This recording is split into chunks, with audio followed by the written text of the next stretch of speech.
Really? You can keep talking. Yeah. I You just should will be cut all well this. in the workplace? Really?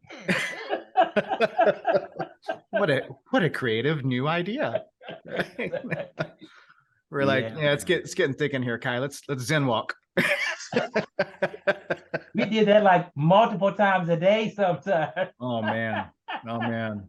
We didn't need no foosball, just needed to get out, get some sunshine for a minute. Just so you know, 'cause we ain't spoken in a while, but I teach now. I don't code anymore. I just teach, right? So as an instructor, I do a lot of storytelling. Mm-hmm. And Windstorm fits prominently into my storytelling. I'll bet. I remember a job I had when back in 2000 and we had a project. It's all over the floor. Oh yeah, man. And it's funny because I worked there for 4 years or so, it's rife with opportunity for me to tell stories. Oh yeah. I remember those more too because it was one of my last coding jobs. Mm-hmm. Yeah, I think from there you went to. I don't know where I think I you're went doing that after training gig in Houston, right? Where you're working out of your home, doing the training, and then you went to Arizona. Well, I went to Amazon. Houston and I did the Fred Pryor thing for a little while. Yeah. Yeah. And then I got back with you with Colin for a little while. Yeah. And then I never had much success in Houston, actually. I had a hard time in Houston. And I found out later, Houston's not really a tech town. There's not really, It's an energy since town, I've left, sure. Microsoft has put some offices there and so did AWS. But when I was there, they didn't exist. Same thing with Austin. But Austin has way more tech than Houston has. And but Austin now has, I've come to Austin. I went to Austin when I was at AWS. Yeah, we had dinner, remember? Mm-hmm. And they had an office out in the Domain that wasn't there when I lived there. Yeah. Yeah. We did that. Well, you know what, man? We're okay, go ahead. We're rolling on a lot of good stuff here. So what we're going to do, Brad, our producer, is going to take some of this good chit chat and we're going to bundle it in the in like bonus category footage and stuff like that. But first, let me just make sure that we get some introductions here. I think you guys have spoken on the phone. Oh, and Kai, do me a favor. Are you filming on a laptop? Yeah. Can you just close the lid slightly so we can get just reduce the headroom? There you go. Yeah. There you go. Like that? Yeah. That's great. So Kai, I don't think meet my good friend Scott. Scott, meet my good friend Kai. Hey, Kai. Hey, Kai, you know that all very intelligent people have gray beards. You know that, right? Yeah, and I want you to know I went and got mine trimmed up for you guys.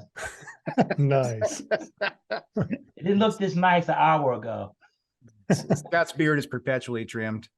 Yep. The nanites, I was just talking to somebody about how I miss my hair. The barber, actually. Yeah. Don't get me started. But it is what it is. See, Curtis had dreads. Long, beautiful.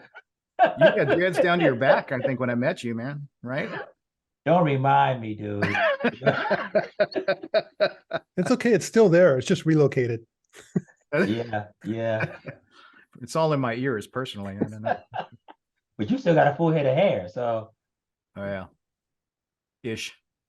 It's not bad.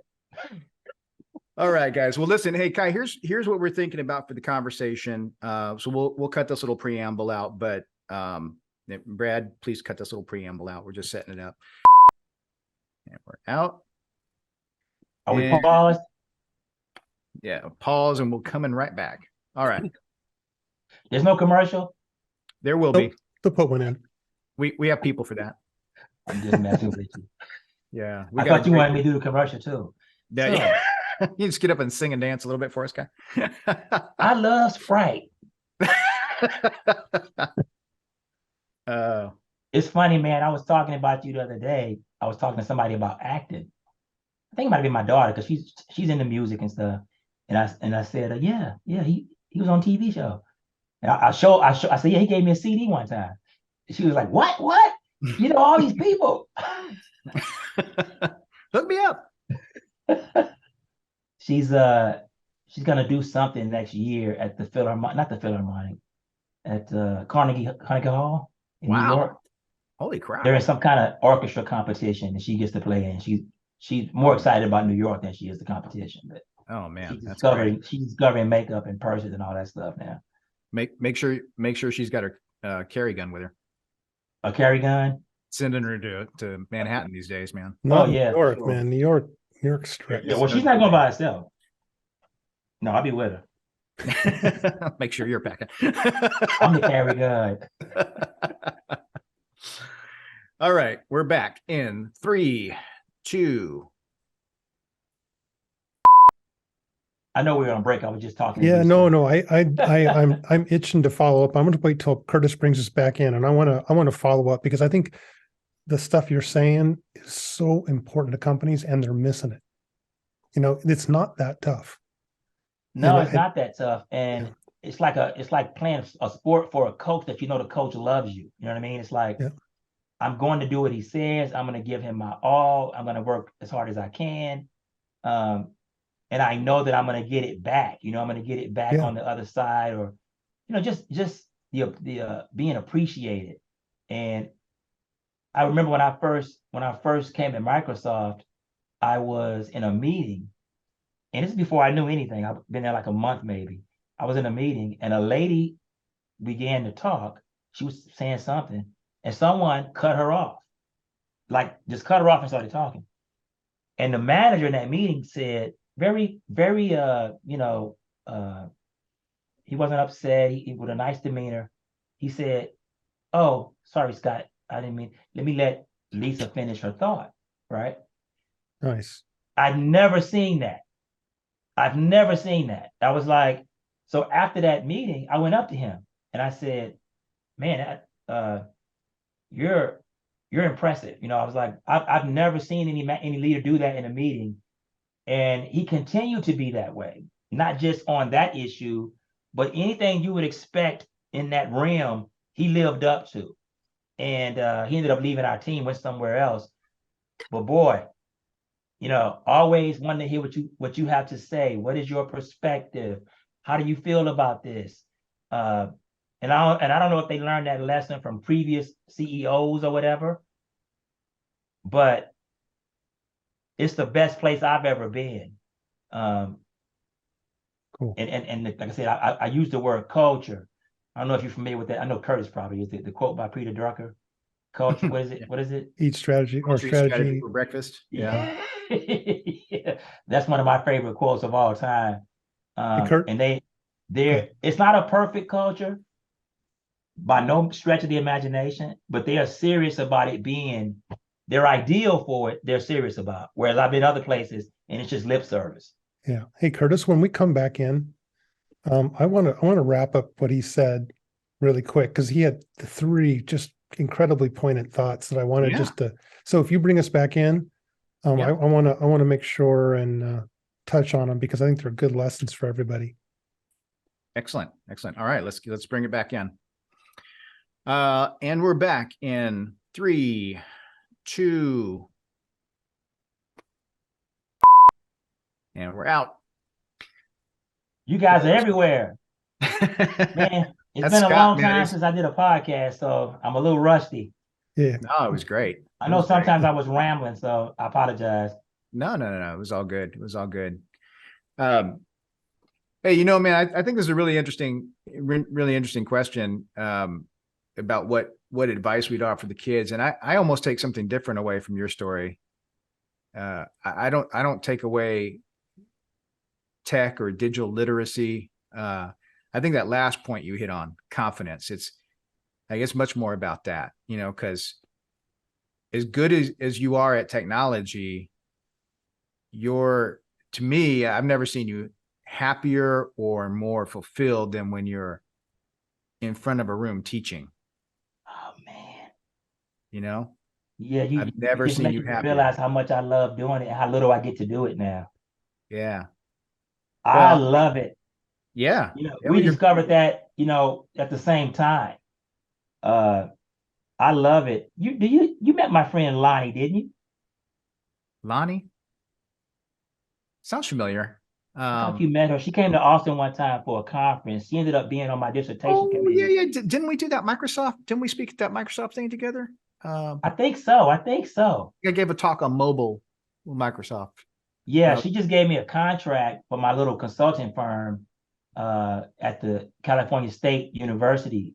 And she and I, it was the same conversation you and I had about speaking and being in front of people and, you know, the confidence. And what I love about it so much is that you're helping somebody, Yes. right? That's why I'm doing the thing in Mississippi, Yeah. right? Because of what happened to me when I was in high school. Somebody helped me and showed me something. But yeah, man, the confidence part and the part about being in front of if I could, that's what I would do all day, every day. And not so much training. What I really would love to do is just speak. Just speak. Yeah. Just show up, make my point, and leave. And I've done that a couple times in the last few years, Curtis, but it's a much harder hustle, right? To get people. Most of the stuff I've done in the last year or so have come through people that I've known. Like I did a thing in 2019. I did a keynote for was it a community college? A community college or it was community college because one of my folks from Pepperdine who I graduated with, she is the president of a community college in Florida. Yeah. And she brought me in to do they had a STEM conference, and I went into the keynote. And to your point, oh man. I mean, that is just, I love it. And it's not this whole having to be tethered to the microphone for 8 hours and okay, now go do a lab. I enjoy that too, but not nearly as much as speaking. We used to do those power life lunches, we called them. And I remember that there was, when you said that you were looking to, you were signing up for Pepperdine, or you had signed up for Pepperdine, and we talked about why, and you said you wanted to be in front of a classroom. And I said, I don't think you do. Right. I said, I think you want to speak. I think you want to be a motivational speaker. I think you don't want the politics of the university, you know. Exactly. Yeah. Help me, brother. Get me there. You know, I have a totally different takeaway from all the stuff that you said today, Kai, is I think it's the importance of old dudes planting seeds in the younger generation. And, you know, whether it's in tech or anything else, and just not expecting any return, just knowing that you're planting the seeds of what will help them later on. You know, you talked about your teacher who had a profound effect in your life. Your teacher may not have recognized it at that moment, and maybe there's no benefit, but at least giving back like that, she made a huge, profound difference in your life. And I think that's pretty cool. And it's kind of our responsibility. She definitely did. As a matter of fact, some of my high school teachers are Facebook friends of mine, and I was working on my book, and I mentioned it to one of my teachers. I said, hey, her name is Miss Casino. I said, is Miss Casino still around? And she told me, no, she passed a few years ago. I was going to take that opportunity to find her and thank her. Profound impact on my life. 2 or 3 teachers like that, just letting me know, right? And also the confidence part that you honed in on, right? That happened very early because I proved to myself that I could do something. And once I did that, you know, and I'll tell you this quick story about Amazon, right? This is directly related to confidence. So I'm in Amazon, I'm interviewing with them, right? And it annoys me to no end if, let's say, Google wants to hire me and they say, yeah, we want you to come in and we want to see a sample of you teaching. We want you to teach and we want to evaluate you. And I go, why? So we see if you're good at it. I'm doing it at Microsoft every week right now. They already did that. They already seen if I could. You don't want to take their word for it? No, we want you to come in and jump through a hoop. But anyway, when I was at Amazon doing the interviewing process, the team interviewed me, and then they bring in someone they call a bar raiser. Have y'all heard about them? Mm-mm. It's someone that's not on the team at all, and usually they're a level up. And they're gonna come in and try to intimidate you, basically, and they make the call, right? If they say yay or nay, if they say nay, then it doesn't matter what the team thinks. They call them bar raisers, and people will put that out in their LinkedIn profile. Amazon bar raiser, and they go through training and all this stuff. What the heck does that help with? That's the most ridiculous thing ever. How is that going to predict performance? That's crazy. I don't know, But the dude came in the room, right? And I don't embellish when I interview. So I had already told him, I don't know anything about the cloud. When I got hired at Amazon, I didn't know anything about AWS. So the guy says to me, so I have one question for you. And he was all somber. What makes you think, if you don't know anything about AWS, what makes you think you can come in here and teach about AWS? And I looked at him like in disbelief, like I was confused. I said, it is computers, right? I know you got your little terms for it and stuff, but it's still a hard drive and memory. It's still those things. Well, he was like, well, yeah. I said, yeah, I understand those things. I don't know y'all's vocabulary. Yeah, Kai, cloud. That means my stuff on somebody else's computer in their closet. Yeah. He looked at me like I was being a smartass, right? But I was like, are you saying it's not computers? Because if it's not computers, then you're right. I'm probably not going to be able to do it. But if it's RAM and algorithms and hard drives and that stuff, yeah, I've been doing that for a long time. And I'll attach your little vocabulary word to it. Hey, Kai, I know eventually you got to go here, but I really want to ask because Curtis brought it up and he knows I'm always curious. And if you don't want to answer this, it's okay. It's cool. Sure. But I heard that you are a concealed carry guy. I used to be. Used to be. Yeah, when I was in Texas. Okay. Oh, okay. Yeah, it's a little bit tougher in Washington. Yeah, Texas had a concealed carry. I got that when it first came out because my brother was really into it. And then I ended up getting like a several other ones that were like reciprocal. I had one for Florida. Mm-hmm. It's not because of Washington. What happened was when I had my kids, when they were little, that's when I got rid of everything. Yeah. But yeah, I carried for what, 3 years before they were born. Had the license, had the whole thing. When the cops stop you, you identify yourself and say you have a concealed weapon. I used to go to the ranges in Dallas and in San Antonio. I had a Ruger. I had a Beretta. These are handguns. I had a couple. I had a real nice. What was it? Not the Glock. Not what was it? What is the starts with an H? I can't remember the name of it. But I had a little collection, and I would go to the range. I had a 45. Yeah. But I don't have anything now. And my brother, he doesn't really shoot anymore. He has a bunch of them in his safe. They're like in pristine condition. They're all loaded, but he doesn't really use them anymore. Yeah. Interesting. And don't they have it now? I think in Texas now, it's not even concealed. You can just walk around with it, right? Yeah, it's constitutional carry. Yeah. Are you in Texas too, Scott? I'm in Florida, but I've had my concealed carry permit I'm a reformed Californian. So yes, as soon as I got to Texas, the first thing I did before anything was do that. And then I, of course, got mine here as well. What part of Florida? I'm just due east of Orlando, out on the Barrier Islands. Florida's one of the places on my list because we're not going to stay out here because my wife she's gotten tired of the dreariness. Yeah, it's a beautiful place, but it stays dark. Yeah, and we're looking at I like the St. Pete, Tampa area. Yeah, very nice.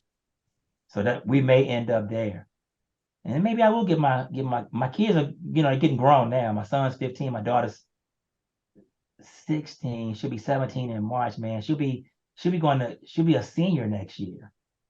That's she amazing. was 6 months old when I moved to Austin. Yep. Wow. That's how long I've known you. She was 6 months old when we moved to Austin. And you didn't even have any kids when I came to Austin. Nope. Nope. And Scott's got is Justin 18, did you say? Yep. Yeah, he's 18. And he just finished high school about half a year early. And Danielle's technically, we've been homeschooling. She's technically finished with high school, and she's getting ready to go to start some community college classes and then do a summer program at like Hillsdale or one of these. And Danielle's the oldest, right? Yeah, she'll be 16 in December 1st. So she's finishing high school early. Yeah. What are you telling them about college? Are you recommending college? Yeah, we've had some long discussions about it, but I told him we're not pushing, but I said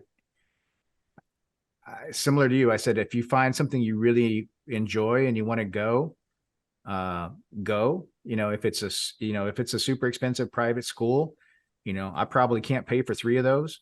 So you're probably going to end up with some debt. And so make sure that, that you can pay it back.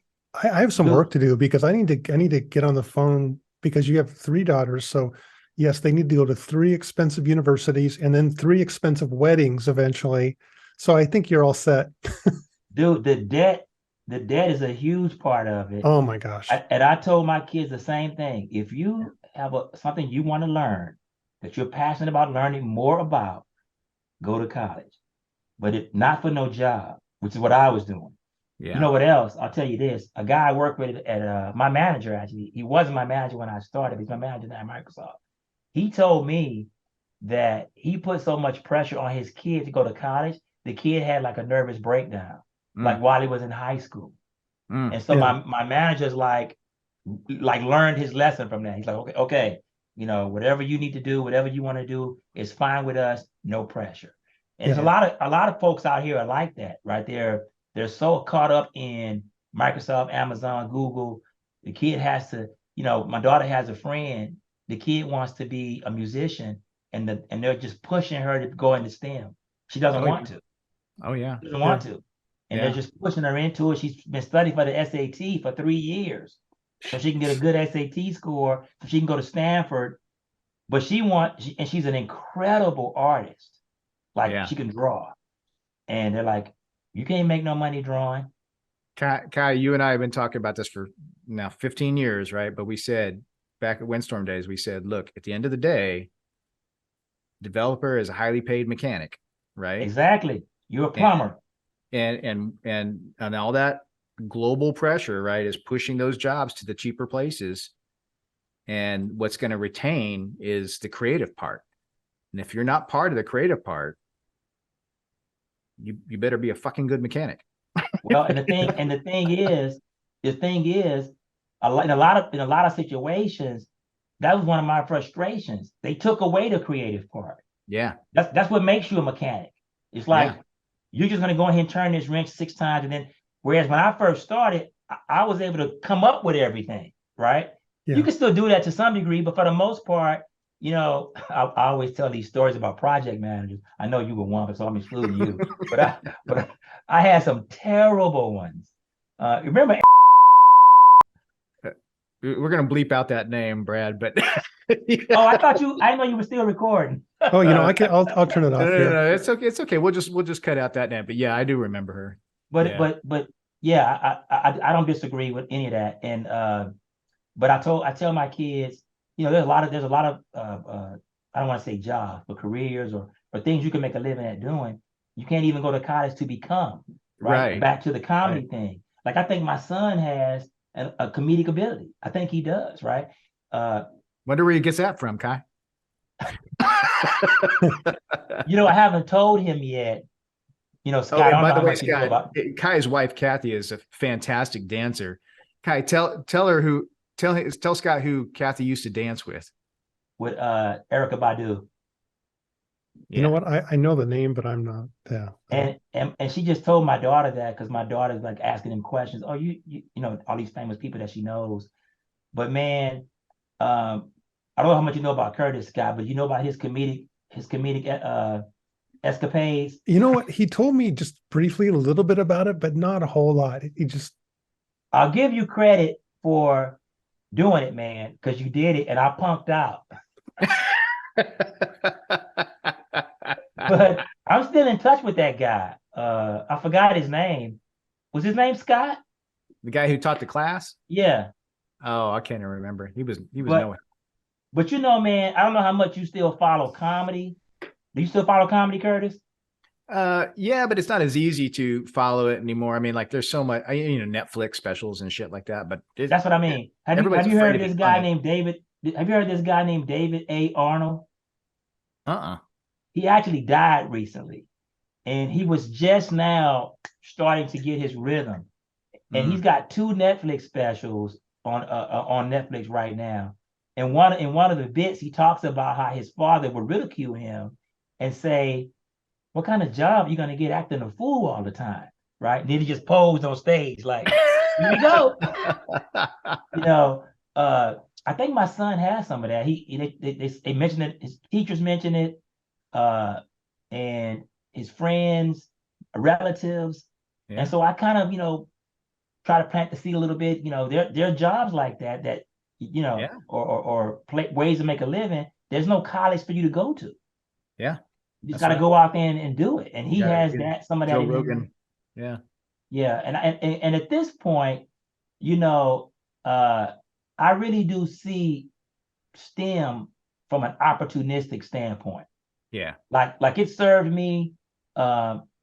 I'm not dead yet, so I may pivot. There's some other things I'm working on right now around the wellness in the workplace, particularly for folks in tech. These people are under some stress and strain, man. I tried to introduce meditation to Microsoft a couple times. Not to at my Twitter, team. they weren't. Huh? Not at Twitter, they weren't. At least about 7,000 of them weren't. Yeah, man. And what I have the conclusion that I've come to, like I said earlier, after so many hours, that's it. That's all you get from me. I don't have any more left. Even if I wanted to give it to you, it's not the quality of what I could give once I go take a nap or rest or whatever. And like this week, like my daughter just said to me, haven't you been on vacation all week? I said, yeah. And you're still working? That's what she said. Yeah. And you're still working? I don't know how to turn it off a lot of times, but I'm trying to finish my book. I just can't find time. In August I put together like 2 weeks and I was rolling, and then I ain't worked on it since. It's harder, man. We're getting older. It's just harder to find the energy, even though we may have more discretionary time. But man, I thought it was interesting what you said about they took away the fun part. They took away the creative part. A lot of application development that you were doing when you started your career, a lot of that stuff was, where you got to go from front end to back end, right? All the way through. And just the nature of the way we build systems has become so distributed and so hyper specialized. Scott and I talk about this all the time. Yep.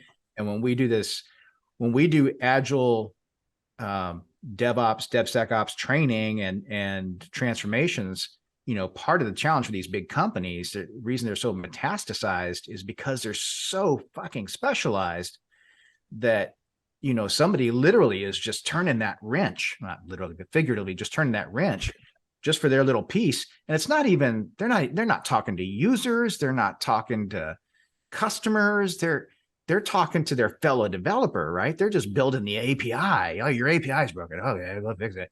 Yeah, Curtis, there's no time for talking to those people. Yeah. But I mean, it's like, God, talking about putting somebody on a fucking hamster wheel their entire career. Yep. And they never get a picture of the whole, right? They never get that. So you're going to be the MuleSoft API developer. Oh, okay. Yeah. When I first would see that, I'm like, what does that mean? What do you mean? What I didn't understand that in the very beginning, what they were talking about. Yeah, man. And that to me took away a lot of the fun of it. I used to be able to go from inception to something. Those days are, I don't know if there's. That's where I think, somebody like you with your creativity you have and the ability to communicate like you have, you really were able to, you could have used that. Those were really, to me, those are really your core skills that you could probably apply in any field. You also happen to be very smart and you could make, apply technical chops as well. But that other stuff to me is even harder. So yeah, man. And I'm trying to, Scott, if you got to jump, it's cool, man. You want to cut the recording and I'll just hang out with Kai for a couple minutes. Okay.